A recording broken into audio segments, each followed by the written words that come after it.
Mike Tamano here for Wild and Free, and we're talking with Kim Nieters from the Wild Sheep Foundation. Thanks for all you do. Thank you, Mike. Thanks for having us. Tell us a little bit about the Wild Sheep Foundation and what it means to conservation in the United States.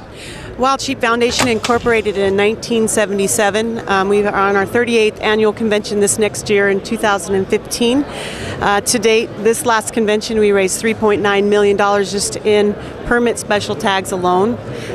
We had a record-breaking show, which means that over all the course of that year, all the years we've been incorporated, that's the best financial show we've ever had. It was a very good show. In wild sheep in the United States, let's talk about the species, its proliferation, and also some of the things that maybe prohibit, the species from becoming all it can be. Well, that's why we work hand in hand with game and fish departments. We have game and fish departments in the United States. We also work with Canada down in Mexico. We're also starting to work internationally. But that's what we do.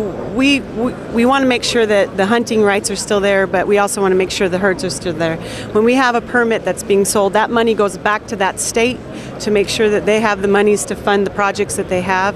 Wild sheep are the pinnacle species, so of course it trickles down to the rest of the wildlife in the area. Yeah. So each state varies when it comes to their sheep habitat, how many tags are being allotted to the different areas. Canada has their own rules and regulations on how many they give out to their outfitters in the areas, and so forth. So if someone wanted to plan the trip of a lifetime and hunt wild sheep, what would be some of the states you would recommend? Well, Wyoming, of course. Oh, there you go. I'd also recommend them to join our Less Than One Club if they've never hunted a sheep. Key to drawing a sheep permit is putting in for sheep permit. If you don't put in, you don't get your preference points. So Wyoming is a preference point state. Most of the states in the lower 48 are preference. Alaska is probably the only state where you can just really go in and buy a tag. Right. So start young. Prepare for your aging, because once you get older you have a little more stability in your financial situation, and you'll be able to draw. You will hit that high pressure, the points that you need, and so you'll be able to draw eventually. So if people want to find out more about the Wild Sheep Foundation and become a member, where can they go to? They need to. They can visit us on our website, wildsheepfoundation.org.